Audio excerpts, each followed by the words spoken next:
We are back on the Rational Boomer podcast. Hopefully, your day is going well. It is Friday. We're moving through a busy week.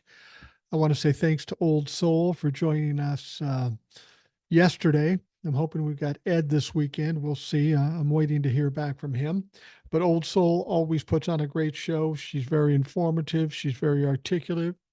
She's funny. And somebody sent me a note and says, "Do you have Old Soul's list?" And I'm not sure what they meant by that, really. I can only presume they want to know where she is on social media. And we've talked about this before. Old Soul isn't on social media. You'll see her in comment sections. She does that a lot. That's what she did with this podcast. And after seeing some of her comments, I said, "Hey, you should come on the show like any other listener." Then after she came on the show, we realized how talented and smart and informative she is. So I said, "Hey, you want to come back here on a regular basis?" And she said, "Cool." And I said, "Cool." And we've been doing it ever since. So if you're looking for her on social media, you're not going to find her, but you will always find her here on the Rational Boomer podcast. So hopefully that answers your question. I wanted to talk about something else too. I've often said I have a lot of concerns and disapproval of mainstream media, particularly cable news or streaming news channels. We'd like to think that we have journalism yet in this country, and we do not. A lot of these people on some of these channels think they're journalists, and they are not. We've lost our way when it comes to journalism a long time ago. When you're watching these media outlets, they're giving a lot of opinion and conjecture, and they're trying to do a number on us to get us whipped up, get us fearful, get us excited so that we engage, watch. And this is all about getting the bottom line. They do what they do to get viewers, which translates into money. And that's what it's about. It's about the bottom line. And I've got a perfect example of that. The last couple of days, what we've been talking about, what we've been worried about is whether Joe did a good job or not on that debate for 90 minutes. And now whether or not he should step down and put somebody else in his position. You have to understand that whole narrative, where it started with the Republicans. The Republicans are here to sow chaos. And that's what they do every time. This shouldn't be a surprise because they've done it to Joe Biden the entire time he's been in office. They've done it to every opponent they've had. They'll take one small thing, exaggerate it, and try to turn it into something. Now, they haven't had much luck with that as of late or at all. But here's the problem. We get media outlets that say, "Hey, that's a good idea. That should scare the fuck out of people." And they put it out there as if it's really a story. And then the saddest part of this is that we get Democrats that hear this. It's bouncing around in the narrative and they say, "Oh my God, that's true. I never thought about that." And then this situation becomes a big deal. And I'm talking about whether Joe Biden is healthy enough mentally to run for president. Prior to that debate, we thought he was. After that, we saw some things that we didn't like. It wasn't a great performance, but it's been the Republicans and the media that's hyped it up to this level, to the point where people are thinking that Joe Biden should step aside for somebody else. Here's the thing. My question is this. Why are we talking about Joe Biden's debate proficiency and whether he should run for president when there's a much bigger story out there that we don't seem to be hearing much about at all? I talked about this before. I'll talk about it again because it really pisses me off. And I'm talking about that document dump down in Florida. These are the documents coming from Jeffrey Epstein's grand jury case about 16 years ago. Donald Trump kept telling us how he had no connection to Jeffrey Epstein, barely knew him. But in these documents, Donald Trump is all over the place, all over the place in there. He's in the call log saying, "Hey, I want to verify my appointment for a massage." There's some references to underage women as well. Now, you couple that with the fact that we know that he's been accused by as many as 26 women of sexual assault. We know he's been found liable for sexual assault by E. Jean Carroll. We know this is true. And then prior to the 2016 election, um, there was a lawsuit, and the documentation's online, a lawsuit where he was a co-defendant with Jeffrey Epstein, and it was concerning the rape of a 13-year-old girl. Where there's smoke, there's fire. You got all of this plus the 34 convictions, and nobody's saying Donnie should leave. The big difference here is that the Democrats get scared real easy. They're worried about losing to Donald Trump, so they're trying to make a quick fix, a fix that probably won't help them in their effort. But that's what happened when you make snap decisions. You usually fuck it up. That's why people need to step back and say, what's really the situation and what do we really need to do? Now, the Republicans are a different case. They see all these problems and they just completely ignore it, act like it's never happened, and they stand behind their guy, Donald Trump. Now, excuse me, I'm not saying the Democrats should emulate Republicans, but they got to be a little more fucking loyal than this. Don't be drawn away with a shiny object, like in this case with Joe Biden and the debate, when they're just trying to distract you from the real egregious shit that Donald Trump has done. You would think after all this time you wouldn't fall for that, but there are a lot of people falling for that shit. Here's one instance that I wanted to bring up, and we'll get to some emails here in a moment. But here's one story that's a perfect example, and it kind of pisses me off. There's a woman by the name of Abigail Disney. Now, a lot of people think she's Walt Disney's granddaughter. She's not. She's Walt Disney's grandniece. She is the granddaughter of Roy O. Disney, who was Walt Disney's brother and partner in the Disney studios. Abigail Disney said Thursday she intends to halt her donations to the Democratic Party until President Biden steps down from the presidential election. Abigail, who the fuck are you? You've done some documentaries and such. People are thinking, well, she's wildly rich, and if she cuts it off, that's terrible. And Abigail Disney seems to think that she has some control over the future of this country. Well, I'm sorry, I'm not buying that shit. Now, she's talking like she's a billionaire, right? But she's not. I mean, she's got a lot of money, but she's got $120 million. That's what she's worth. Well, fucking Joe Biden's got more than that in the coffers for his campaign. Who does she think she's pressuring? Who does she think she's causing to try to bend to her will? Fuck Abigail Disney and fuck any Democrat. Fuck any Democrat that gets sucked into what the Republicans are doing and being assisted by the media. Because that's what happens. The Republicans throw shit out there, and then the media gets sucked into it because it's exciting, it's scandalous, and they just are accessories to what the Republicans are doing. Because they don't care about the country. They don't care about the people in this country. All they care about, as I said before, is the bottom line. That's all they fucking care about. So when you're sitting at home watching these people, these fucks, talk about how Joe Biden's going to step aside, remember where it started with the Republican Party. I mean, let's talk about the media at this point. They start spewing things every day. Let's talk about 2 days ago when this all kind of started. They said without question that they'd gotten word from inside people that Joe Biden was definitely going to step aside. It's just a foregone conclusion. Some people even said that, well, he'll probably resign instead of not run again. And then Kamala will be the president. That's definitely what's going to happen.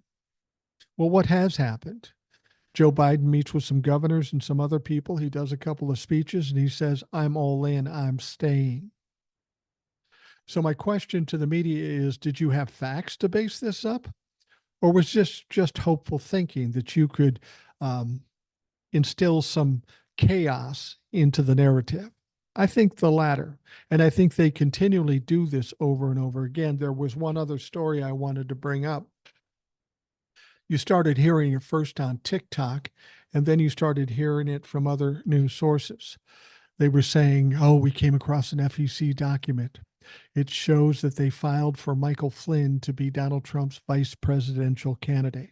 Oh, this is definitely happening. This is happening. Well, Donald Trump has not announced who his vice presidential candidate. And guess what? That document was pulled down.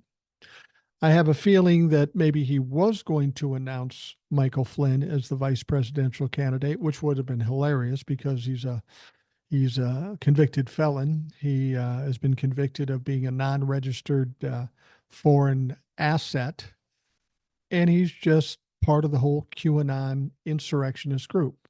He would do Donald Trump no good and probably hurt him, which is saying something with who Donald Trump is. But that never happened. That's not going to happen. Well, maybe he'll tell us that Michael Flynn is the vice presidential candidate, but I have a feeling he's going to change that now based on the blowback he got from these people hearing this information. Personally, I think that Donald Trump got pissed off that his little surprise got revealed and he pulled it down, pouting, and he's going to try to figure out a different angle. That's just my thought. But my point is the media told you these two things, none of which ever happened. It didn't happen. Yet we sit and listen to these fucks tell us stuff, manipulating us to try to get us scared and get us to thinking about things that are small and getting us distracted from things that are big, like Donald Trump being highly connected to Jeffrey Epstein, the most prolific pedophile in the history of this country. This is what upsets me about the media. All right, we have some emails. First one says, well, Mike, or hi, Mike. Well, I needed to sit on my thoughts for a bit regarding the debate before I emailed. They haven't changed since Thursday night, but they now sound a bit more factual and less emotional. Old Soul had it absolutely 100% correct. She articulated my views exactly. I too had read the post on TikTok by Heather Cox Richardson, naming the style Trump used. Sounds accurate. However, I don't think it was by design, as Trump can't plan anything coherent. On the night of the debate, my first thought when I saw Joe Biden walk out was that he looked wiped out. Then, when he spoke, he sounded like he had medicine head. I do believe he was not firing on all cylinders due to whatever cold, virus, or sickness he was battling. But I'm not trying to make excuses. It seems like whoever prepped him for the debate should shoulder some of the blame, and I agree completely. As for the debate itself, there was no winner. Biden was off his game, and Trump was lying, disgusting shit show. I wish they could have a zapper on Trump to electronically shock him every time he lied, but that's just a dream. In reality, those 90 minutes will not define the election. Biden will, in fact, he already has, rise like he always does. What I find insane is that all of these people on the news panicking, no one has mentioned Biden is not in this alone. No president is. A good president surrounds himself with a cabinet of excellent advisors. The country is not run by one man. It is all the men and women he surrounds himself with. Biden is surrounded by intelligent, steadfast people that support his plan and our democracy, as opposed to Trump and who he surrounds himself with, which is criminals and sycophants. When any of them voice an opinion other than his, he fires them. He even brought that up in the debate, taunting Biden with how many people have you fired. He said this like it was a flex. Well, Joe hasn't had to fire anybody because these are competent folks. And Joe Biden's made no decisions that they feel totally the opposite about because Donald Trump makes some crazy decisions. This election is up to us now. Like Old Soul said, I've got Biden's back. He is my president and my choice for this election. When people like Hawk say he should step aside, I think they're just scared. I do too. They hate Trump, but they've never been Biden fans. Ultimately, it's up to Joe Biden. And I don't believe he will drop out of this race. Furthermore, I believe it would be disastrous if he did. Now, Joe just needs to go out and show the country that Joe, that was in North Carolina on Friday, he needs to show it often and forcefully put Trump down like the criminal he is. I agree completely. He needs to be out there a lot, talking a lot to change the narrative, to change the opinion, and he needs to attack Donald Trump every fucking time because Donald Trump will become unhinged and he will say some stupid shit. Finally, that stupid, corrupt Supreme Court just made their immunity ruling public, and no surprise there. They split the baby and just caused more delays. At least Justice Sotomayor's dissent was epic. Once again, thank you for talking so many off the ledge. I think the next few months you're going to have to continue to do this. Maybe if we put all our collective heads together, we can figure out how to make Dems less whiny. Thank you for all you do. Hugs, Deb from Delaware. Well, thank you, Deb. I couldn't agree with more with everything you said. All right. Next one says, "Hi, Mike. I just sent this email to the president. I'm convinced this would work way better than malarkey. Mr. President, I too am a boomer.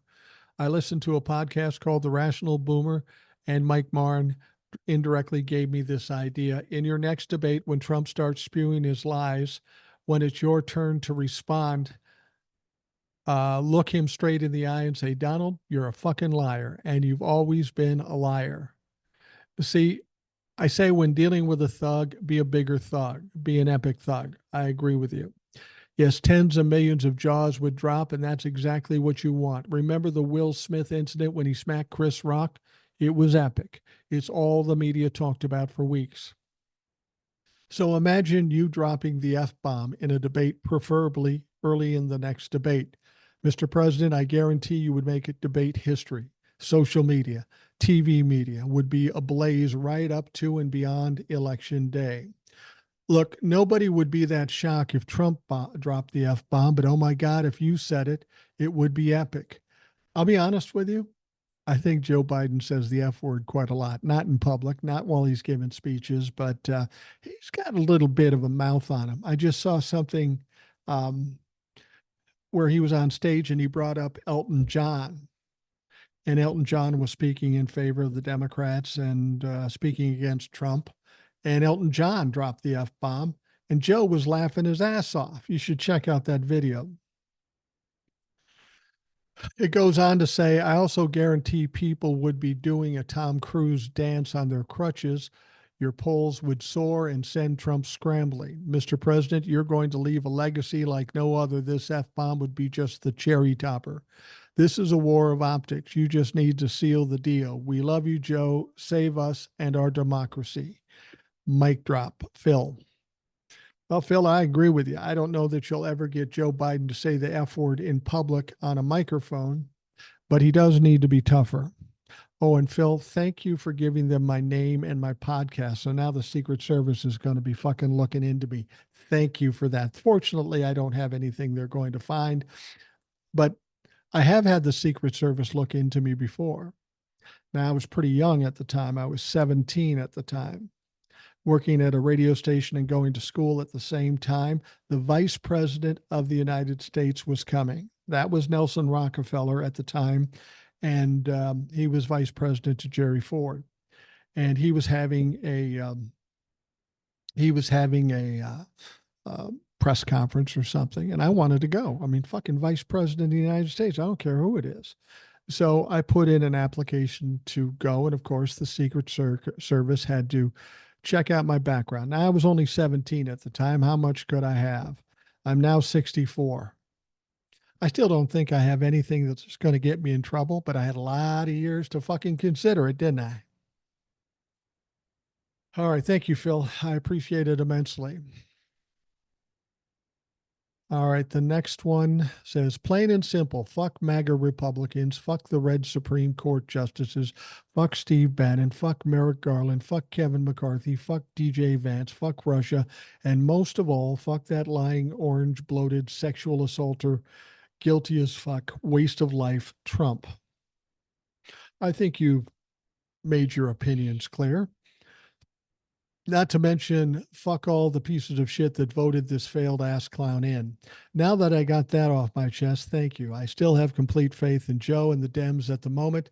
There is no way that him or any other Dem, God forbid, is going to lose this election. 100% blue. Says the blue monsoon is on the horizon. The tide is dropping. It's going to wash away all this BS away in one fell swoop. Can't wait. Keep the faith, Boomer community. And thank you for the kind words, Grandma Peggy and Garage Door Jeff. I greatly appreciate it. Can't wait to be on again to do our thing. As always, love what you're doing and please don't stop ever. LOL. Best wishes, Blue Dot from Ohio. P.S. If Jeff from Ohio could let me know where he is from, that would be cool. I know I'm not the only rational one in the state, and good to hear more like us. Peace and love. PSS. Hope everything is good with Ed. Haven't heard from him in a while. LOL. Cheers, everybody. Matt. Matt was on the show recently. He's the young man that a lot of you really liked. He will be back on at some point. He's a blue dot in Ohio as well. All right, the next one says, Hi, Mike. Well, your words are absolutely echoing through my head this evening. This fucking Supreme Court could have me in a panic, but I am remembering what you say about when they overturned Roe v. Wade right before the 2022 election. This decision is the nail in their coffins. The people are going to rise with such anger and vote these Republicans out for once and for all. And we will demand that Congress does something about the corruption in the Supreme Court. They're doing all they possibly can to protect Trump. He must have dirt on each and every one of those bastards, and he's threatening to expose them if they don't protect his dirty diaper ass. For shame. I got to be honest with you, I don't know how much more dirt he could have on him than we already have on these criminal fucks. Thanks for always being our boy. And it's spelled B-U-O-Y, as in a boy in the lake or the ocean. I don't usually swear in my emails, but these bastards got my Sicilian up. I am mad. Keep up the good fight, and thanks, Gabrielle. That reminds me, I got a little gift from Gabrielle. I don't have it here in front of me, so when we take the break, I'll bring them over. And I got another gift from somebody else, actually, for my granddaughter, Junie. I meant to start off the show with that, but I'll do it in the second half when I come back. All right. The next thank you, Gabrielle, not only for the email, but for the nice gift. Next one says, Hey, Boomer, just a quick question. My friend suggested that Biden add 3 or 4 more Supreme Court justices to the court using executive privilege and immunity to just justify his action when Congress tries to push back or stop him. Is this the thing he could do? Even if it isn't, do you think that it would be good for voters to see him fighting for democracy so they will understand intense MAGA pushback and how important it is to defeat them during the election? Honestly, I've said that too, and I don't know if he can. I don't know if he can do something that's unconstitutional. I mean, he can start investigations. He can go after people. I don't know if he can make that kind of executive decision and actually do that. If he could, it would be awesome.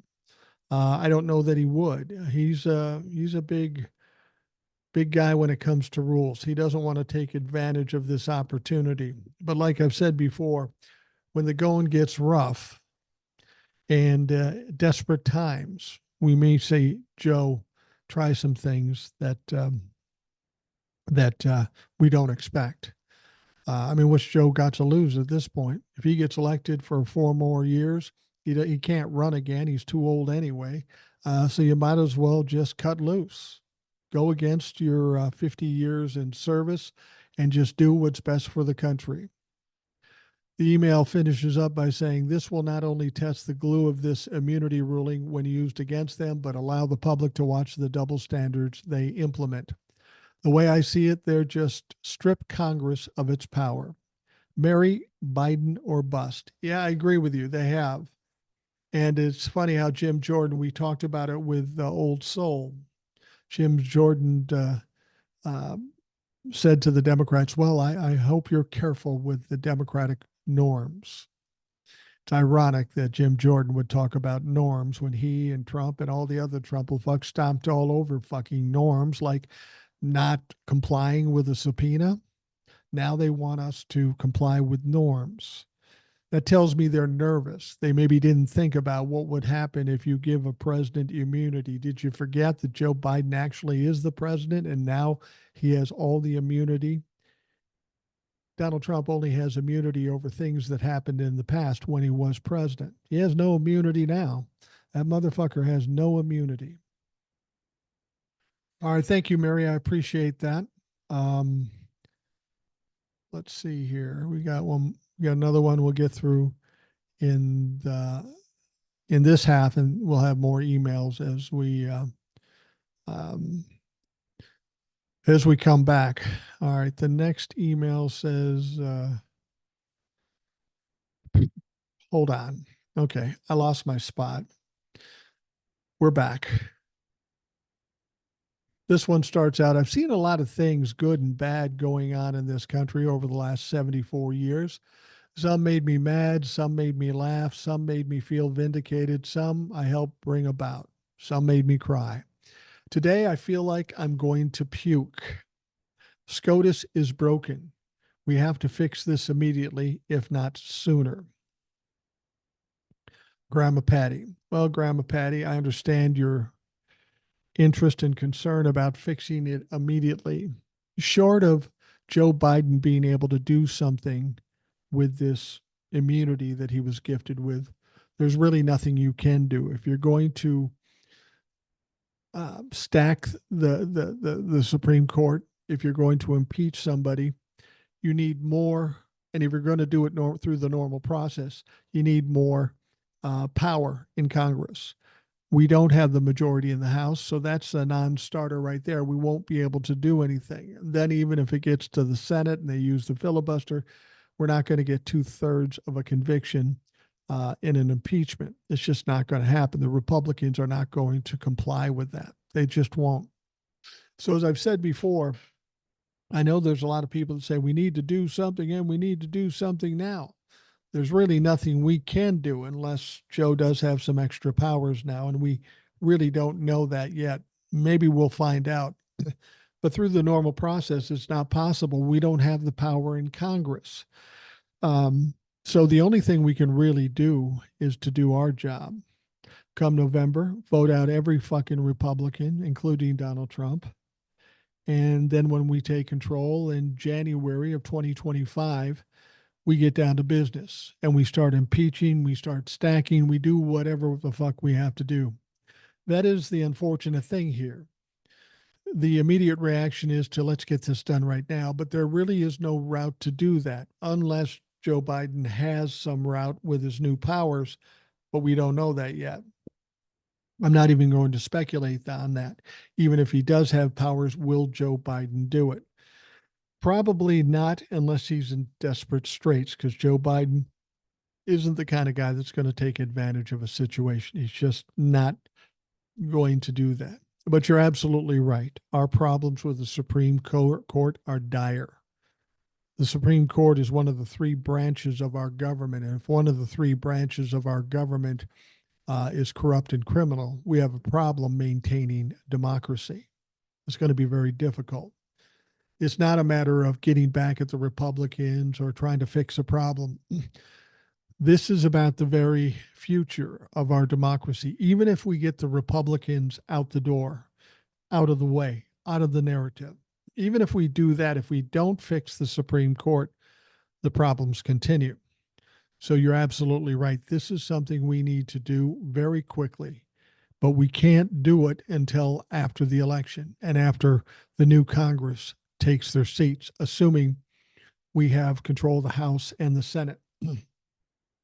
Now, even in the Senate, chances are good that we wouldn't have enough people in the Senate, 2/3 of the Senate, to find these justices guilty and get them kicked out, much like we saw with Donald Trump. We get him impeached in the House, but the Senate says we need 2/3, and they can't get it. The best option there is when the Democrats first take control in the House and then the Senate, the first thing isn't to address the Supreme Court. The first thing to do is to get rid of the filibuster. So then we only have to have a simple majority, one vote. Do that, get rid of the filibuster, and then impeach these motherfuckers. That's the only way it's going to work. So keep that in mind as we keep fighting. All right, we are going to take a quick break and we'll be right back.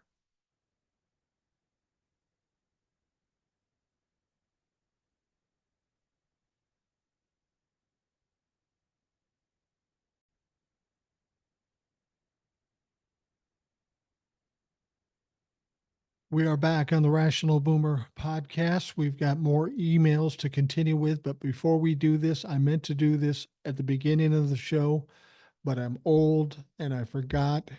So clearly, I have no business running for president. Just saying. Anyway, I got a couple of gifts from a couple of listeners, and this first one comes from Gabrielle. We just read an email from her, and I'll show you what she got me. Actually, didn't get it for me. I think she got it for my granddaughter Junie, and do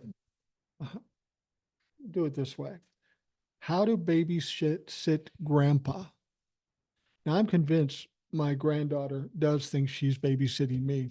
My wife sent me a video that I didn't know about. I was on the couch. I told you I fell asleep, and I woke up as she was putting blankets on me because I'm very old. But the video's cute as hell. I'm laying there passed out, and she's putting the blankets on very carefully. She steps back, looks at me, and then she climbs on top of me and kisses me on the cheek and then pats me on the chest and then walks away. It's hilarious. And it is absolutely precious to me. But the note says this: Hi, Mike. Recently, I was flying out west and had a long layover in Chicago.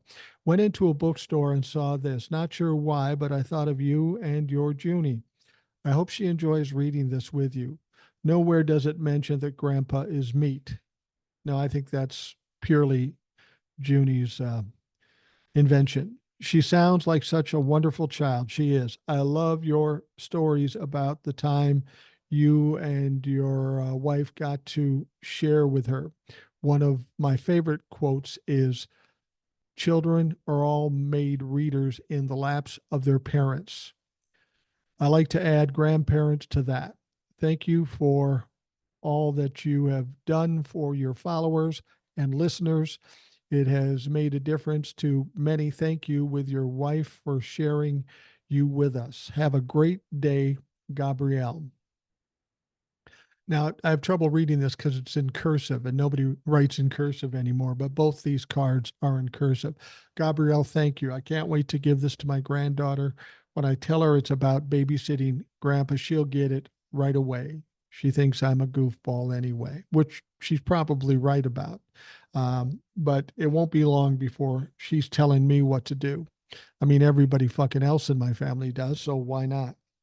All right, this next one is kind of cool, and this one's for me. And as soon as I show it to you, everybody's going to want one that's as goofy as I am. This almost sounds arrogant for me to say this, given what it is. Um, but I only say that because it's really cool. It's really cool. Not to say that the book for Junie isn't, because it is, and she'll think it's really cool. Anyway, this comes from Stephanie. She says, Hi, Mike. I'm a daily listener of the podcast. Here is a little something to say thank you for keeping me sane. The laughter and the information that I get from the show is amazing. Keep up the good work. Thank you, Stephanie. Now, I want you to check this out. You remember when I had TJ, who sent me a picture of and actually sent me a Rational Boomer t-shirt, which I am working on. Jeff, just fucking calm down.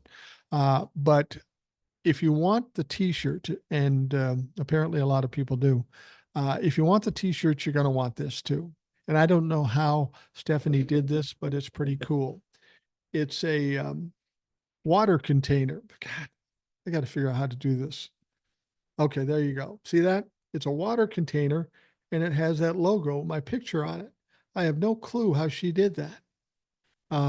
but it's kind of cool. It's kind of cool. That's all I need is a water container to use all the time with my face on it.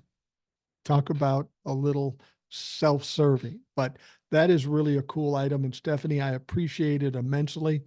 I appreciate the effort and the time and the willingness to send it to me. That is absolutely wonderful, in spite of the picture on it. Rational Boomer water container, and then it has rationalboomer.com on it. And it has all the logos for all the different platforms. Jesus Christ, I should hire you as my PR person. I wouldn't even have to fire my current PR person because I don't have one. It's just me. Stephanie and Gabrielle, that was very generous of you to do. Gabrielle, I know Junie will love the book. She loves books. She loves reading. She loves reading with my wife and I. My wife is a teacher, so she's all about reading. She pushes that on the kids, the grandkids, and everything, and it's paid off in dividends with our kids. Gabrielle and Stephanie, thank you so much for sending those things. That's amazing. All right. The next email goes like this. Hello, Boomer and Boomer Brigade. It was suggested to me this evening that SCOTUS is now running the country, that it doesn't matter about Congress or Senate or even the White House. I feel, as I've said once before, we are headed towards something Biden is basically a king at this point, and as you said, could move on Trump and the judges. The election is becoming almost an afterthought. What will the court do concerning this election results? My experience and gut tell me something is going to happen before the election. Will the Dems and Joe fold, or will they take drastic action in drastic times? I find this ruling ridiculous. Surely these stupid bastards realize that Trump is not president and Joe is holding the cards. We need to be aware. Something going to give here. You the man, the Z-Man. Yeah, you'd almost have to believe something's going to give. I'm not so concerned about the courts when it comes to the election because they got to get it through Congress. And Congress is going to make the decision if that decision is even posed. I will tell you this. I think there's going to be such a difference from 2020. Even though Joe won pretty handily, I think it's going to be even more decisive this time because people are even more scared. So it's going to be harder to question whether or not this election was fair. They're going to try, but they failed the first time and they have much less power. And they're kind of like the boy who cried wolf. Nobody's going to buy into it like they did in 2020. But with any luck, assuming the Democrats can take control of the House of Representatives, they will do that on January 3rd if they're elected. And then at that point, by the inauguration day, Republicans won't have Congress on their side. So they're going to be hard pressed to do fucking anything, to be perfectly honest. But thank you for that, Z-Man. I appreciate it immensely. All right. Next one says 67 days. That's how long it took SCOTUS to render their decision on the very last day, the very last decision. Dereliction of duty. Breaching the power of SCOTUS over another branch of government, I believe, is unconstitutional. They're trying to rewrite the Constitution for another branch of government beyond their reach. Criminal law is for all people, no matter who they are, and SCOTUS cannot change that for one person. This must be dealt with. They have to be impeached, whatever we have to do. This cannot stand. The lower court has to pick this apart and throw the bones in the trash, because that is what it is. Trash solely to benefit one private citizen, Donald Trump. Obviously, I'm not a lawyer, but why is there no guardrails for these 6 stupid motherfuckers? Rhonda. It's a good question. Why are there no guardrails? Well, you can blame Congress for that. They had the opportunity to do those sorts of things. They pretty much allowed them to police themselves. And obviously, they are miserable failures when it comes to policing themselves. Never have we ever heard of people in politics, and make no mistakes, they're the Supreme Court, but they are political. Never have I heard so much corruption, so much criminality, so much bias. We have an absolutely destroyed Supreme Court. And as I said earlier, that is troublesome, given that is part of the third branch of government. And if we don't have all branches intact and credible, we have trouble maintaining democracy. So when we finally do get power, we need to get on it and do it. Next one says, "Hi, Mike. Irwin from Belgium here.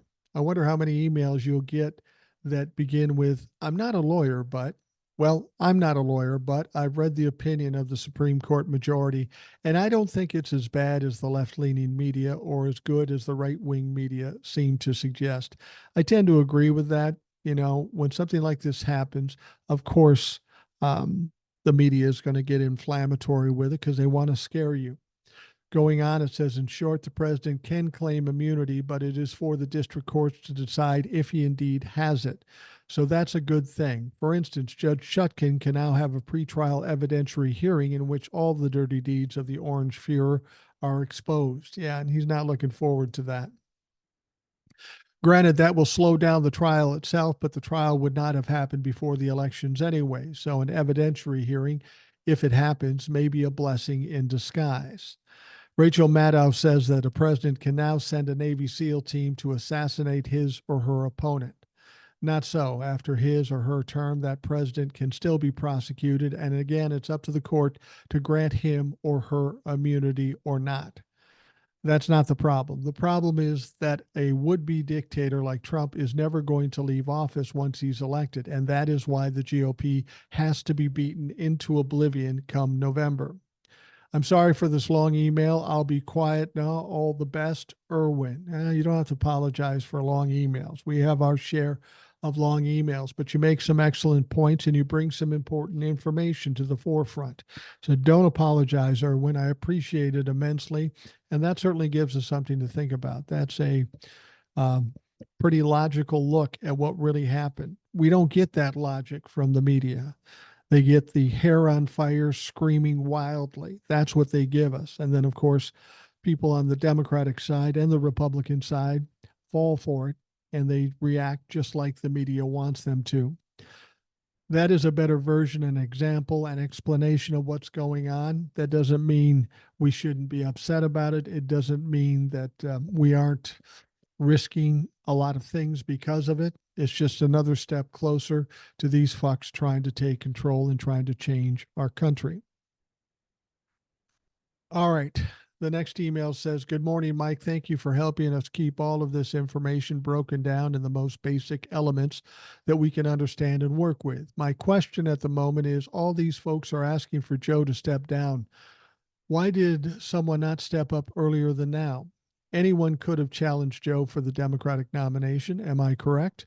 I don't understand why somebody hasn't stepped up and said, 'I think I could be the next Democratic president,' but nobody has done that, have they?" Well, RFK Jr. and the clown from Minnesota, Dean Phillips, but they had no chance. Now they're thinking 5 months out, they want to find a new candidate. Are they nuts? Joe did a great job in his first term, still is doing a great job, I might mention. I am fingers crossed and praying that this is all much ado about nothing. Thank you for your common sense and getting us through this. Judy, crazy cat lady in Portland, Oregon. P.S. I heard the stinking dumpster fire bring up Portland during the protest in regard to George Floyd's death. He still thinks we're uh, as a shit city like he thinks Milwaukee is. He's wrong, Judy. Yeah, I always get that impression too when he brings up Minneapolis and the George Floyd thing. Apparently, he was okay with George Floyd being murdered on the streets of Minneapolis while being videotaped. He's apparently cool with that. I live in Minneapolis and I know about the riots. There have been riots in Minneapolis before, back in the 60s during the civil rights. There's always been riots at one time or another. But Donald Trump would have you believe that the city of Minneapolis is left in a shambles, burned to the ground, and that is not the case. Sure, there was some damage, and it was scary as we were watching it on TV, but nothing like that's happened since. It's all cleaned up, it's taken care of. We wish it didn't happen, but those of us that have common sense and maybe a more liberal bent understand why it did.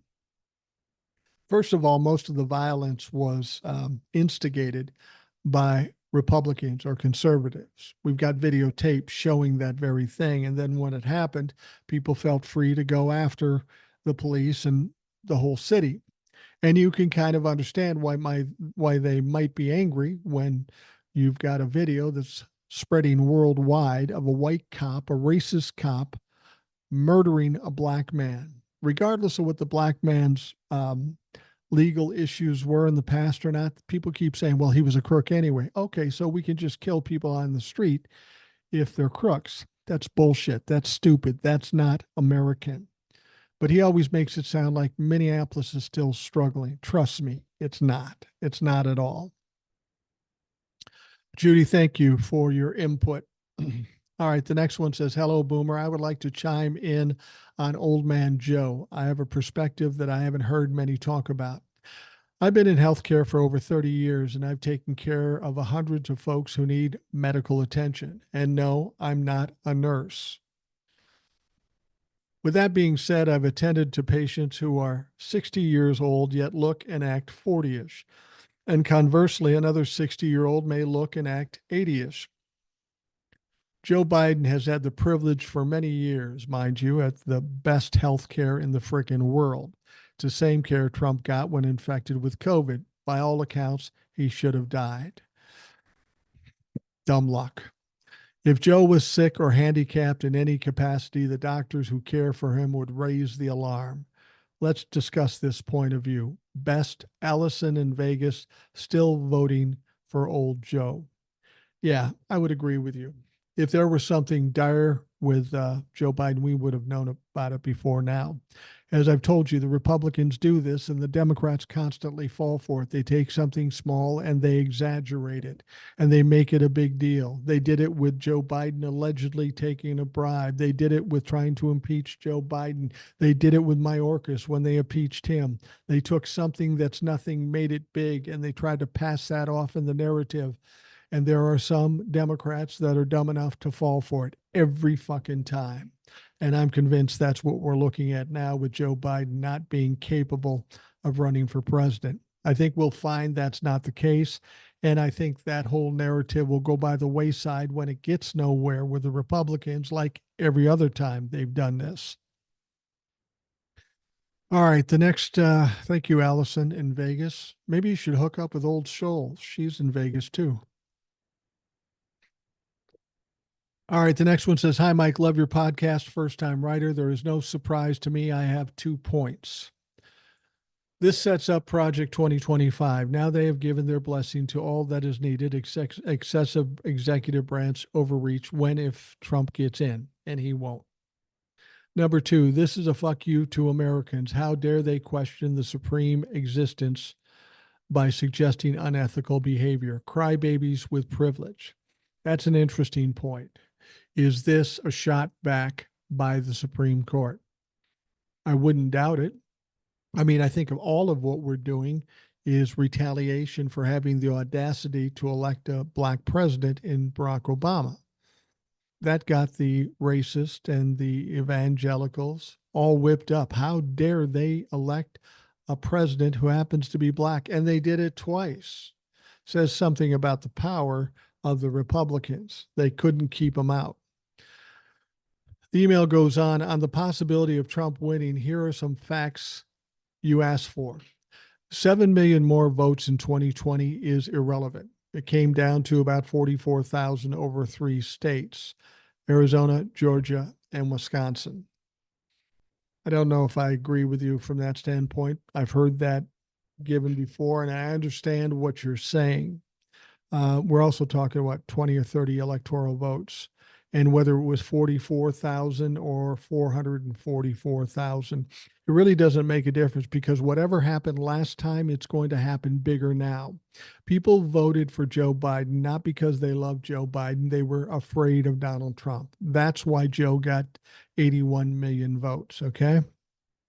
They're more scared now. way more scared. So at least that many people are going to vote again, and probably more. That in itself should give the Democrats a win. But then when you decide, you can talk about the 44,000 votes, but you also have to mention the fact that for a Republican to win, they have to have a unified Republican Party. All the Republicans have to vote for Donald Trump, or the vast majority. And that's probably what happened in 2020. But we know for a fact right now that many Republicans have walked away from Donald Trump.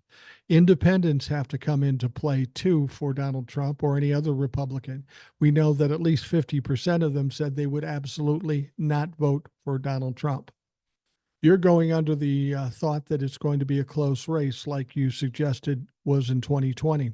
I don't think this race will bear any resemblance to 2020, other than the fact that Joe Biden will win. Number two, in Georgia, they imposed new laws to restrict votes. They only need 12K there. They purged 600,000 in 2020 alone. I was one. I understand that there will be some cheating going on there, and some tamping down of votes and stealing votes. I think there's been some things put in place to protect against that. That doesn't mean it's not going to happen. But again, more votes means it makes it harder for Donald Trump to cheat. Number three, AZ is the largest influx state since 2020. An estimated 280,000 have moved there since 2020, and there's no slowing.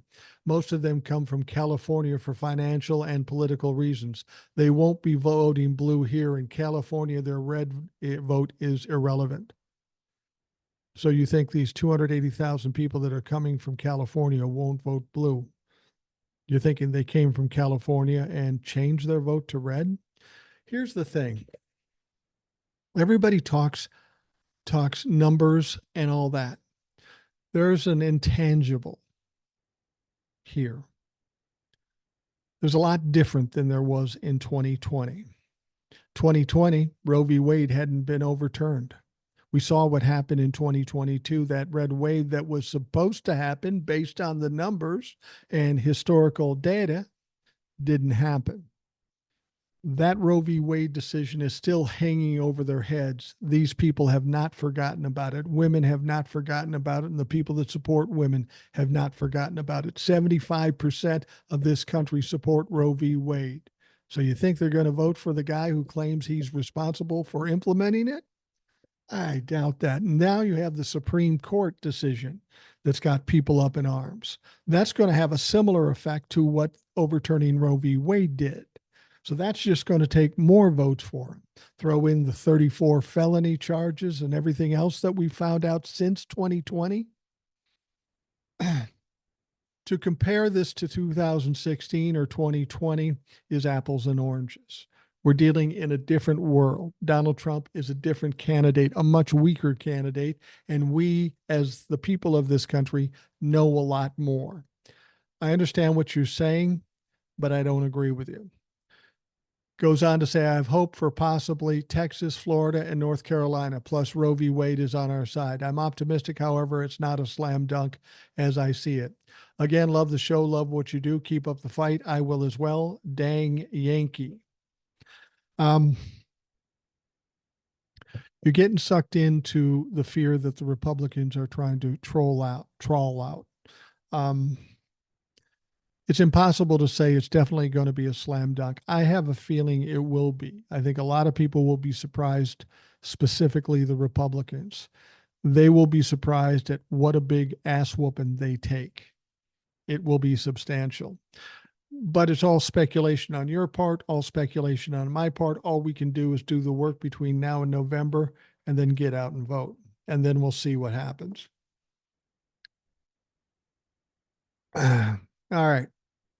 Next one says, hey, Boomer, isn't it funny how you don't hear the Republican fucks saying Joe Biden was going to be on drugs for the debate? They don't say anything about it because they were full of shit.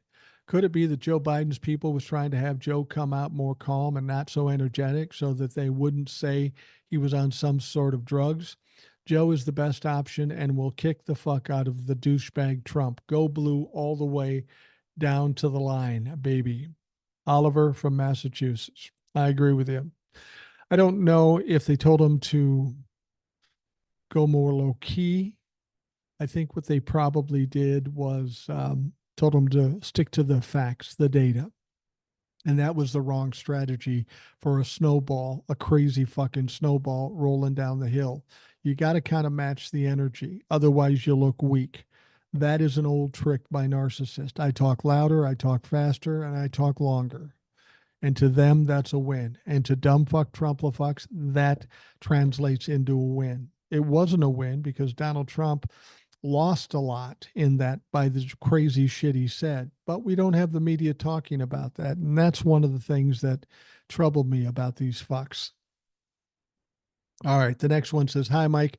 It's been a bit of a roller coaster since the immunity decision came out. The decision does help Joe as it kills some of the Republican talking points, especially if the media pushes back. Who am I kidding? The media won't push back.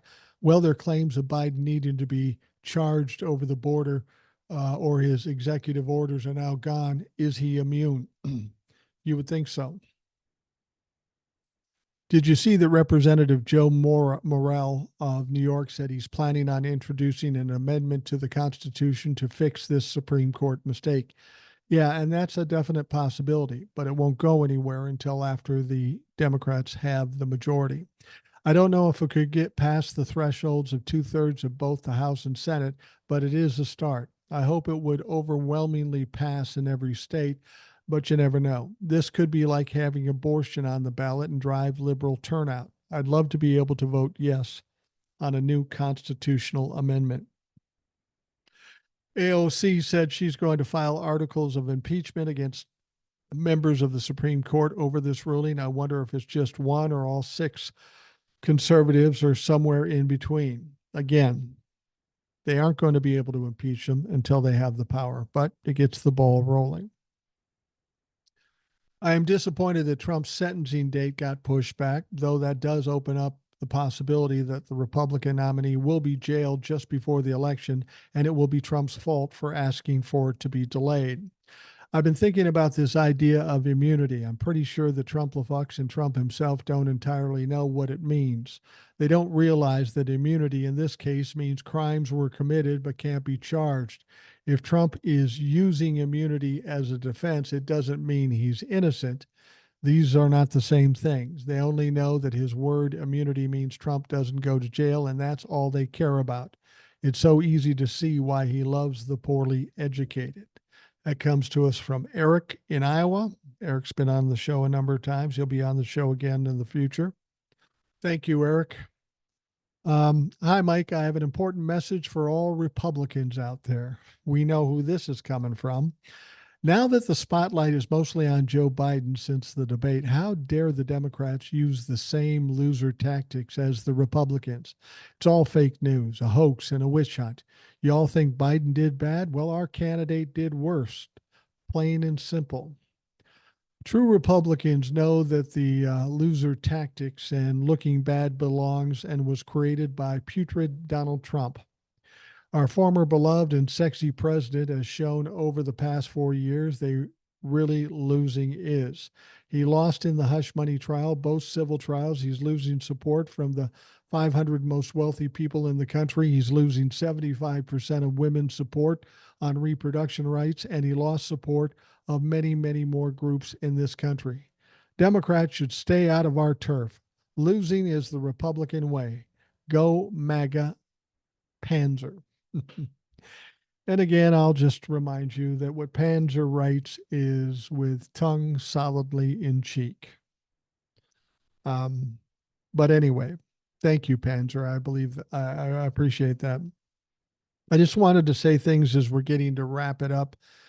As Donald Trump took to Truth Social Thursday to break his so-called silence and rail against political foes and journalists, President Joe Biden issued a tongue-in-cheek reminder about a historically odd comment from the former president. Joe starting on the attack. Biden's reminder comes as he faces a backlash for a poor debate performance that raised concerns about his mental fitness, concerns similar to those raised when Trump warned of a battery boat shark attacks and praised fictional serial killer Hannibal Lecter as a wonderful man. 5 years ago today, the Biden-Harris campaign wrote on X, a confused Trump claimed that George Washington's army overtook the airports during the Revolutionary War in 1775. Then President Trump did make such a blunder in this Salute to America speech in 2019 when he claimed the Continental Army defeated the British in transportation hubs that didn't exist in an era when horses and boats were considered the speedy way to go. The friendly July 4th reminder was met with much merriment as Biden followers reveled in remembering the strange comment, which Trump later blamed on a busted teleprompter and rain. He said, yes, the 1781 airport storming of the Yorktown airport that saw the defeat of Cornwallis, replied ex users. South Carolina, or S.C. Anderson, a seminal moment in history in an alternative Trump universe that bangs bigly between the orange stained ears and below the forever sun of his hairspray abused hair. Then President Trump did make such a blunder in his Salute to America speech in 2019. He claimed the Continental Army defeated the British in transportation hubs that didn't exist. This is what we need to do. We need to remind folks of Donald Trump's own cognitive abilities. And I think it is cognitive, but I think it has a lot to do with being stupid too. Either way, he's not qualified to be president of the United States and should never be again. I need Joe Biden to keep talking, keep showing that he's strong, and keep coming after Donald Trump. This will drive Donald Trump fucking nuts. He will get unhinged and he will say more stupid shit. All right, we are going to wrap up the Rational Boomer podcast. I want to thank you for taking the time out of your day to listen. Thank you to Stephanie and Gabrielle for the wonderful gifts. I appreciate it immensely. I hope you have a great day, and we will talk to you again tomorrow.